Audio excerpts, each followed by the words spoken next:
Hey guys, welcome back to another video. So as you may have seen from the title, Hollow Palm is still the gold standard of Twink leveling in my opinion.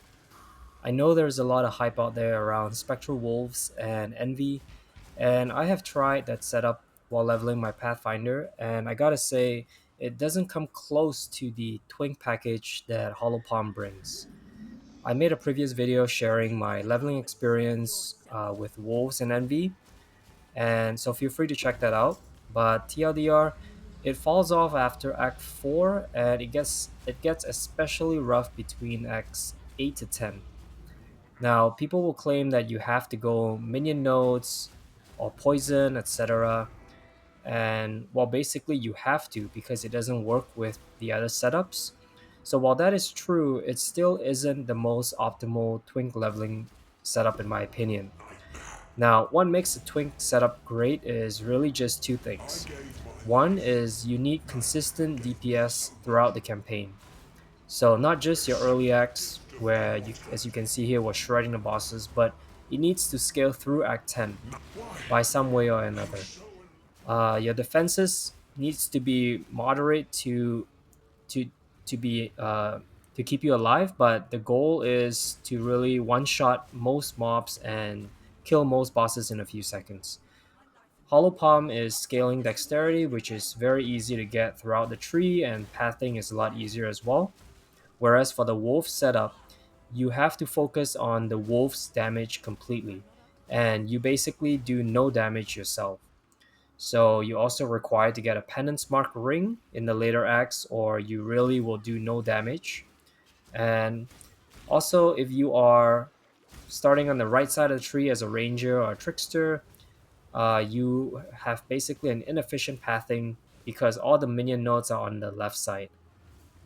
And finally, Envy is the main source of damage for your wolves, and this naturally falls off in the later acts because it's only scaled through your weapon, which is a 3 link. So now the second thing is that a Twink setup needs to have minimal gear swap throughout the campaign. Hollow Palm doesn't require you to have a weapon or a glove, so you basically do not have to worry about 3 gear slots. And you basically only swap your armor at level 32. Helm and boots are optional if you want more survivability, and I do recommend swapping these in the later acts. So, all in all, I completed this campaign run in just over 3 hours, I believe, 3 hours and 15 minutes. And this has been one of my fastest campaign leveling ever. And I'm by no means a speed runner or anything like that. I do optional quests because I forget that they're optional sometimes, and I make trades during the run, and I still managed to get all my passive points and my Merc lap in just under 4 hours. So I think that's pretty impressive. Anyway, here I'm leveling my Warden into a Kinetic Blast version, and I'm building mainly around Doppelganger guys, Divine Flesh, and converting all my fire and cold damage to lightning. So pairing that with the Warden Freeze, I think it should layer the defenses pretty well and make for quite an interesting build. So at the end of the campaign highlights, I'll just quickly go over my Twink leveling setup and include a POB in the description as well. So stay tuned.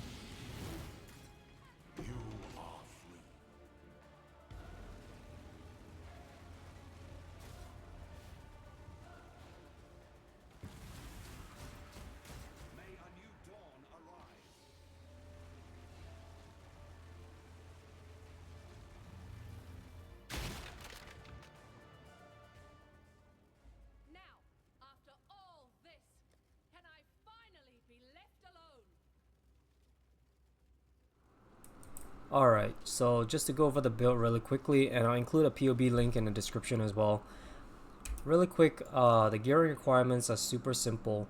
We start off with a gold rim, Loctonio Caress, and a 7 league step, and a 1000 ribbons. And then when we reach level 32, I believe we swap over to a brisk wrap. So for this one, it's important to get at least 4 red if you can. 5 red, 1 green would be ideal, or even a 4 red, 1 blue, 1 green, but those are quite hard to come by, they're quite expensive. So I went with 4 red, 2 green, and the links are Smite, Ellie, Edifier, faster attacks, hypothermia, and ancestral call. Now this 6 link here will carry you all the way to Act 10 and even through the early white maps. Now the helmet, we start off with a Gorim and eventually we swap over to a life with triple res. This will just give you an extra survivability, and I highly recommend it, especially in the later acts.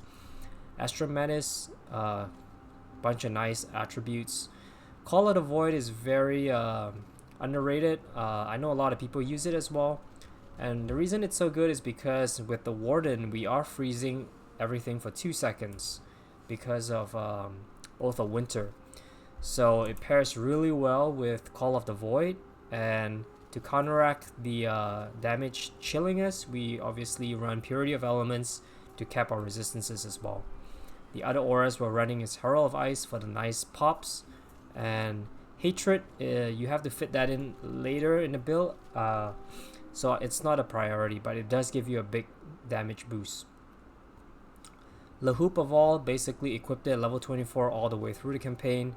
And then Boots, we start off with 7 League Step, and then again I recommend getting a life with some res for the later acts. And that's really it. The belt is optional. I'm running Darkness and Throne with some additional dexterity and life. You could also run a Prism Weave or a replica Hate Hunter, or a Hit Hunter is good as well. Those are all good options. For the passive tree, it looks like that. I'll show you the leveling path as well in the POB, so you can check that out. But super straightforward tree to get a lot of nice damage notes. But yeah, that's basically it.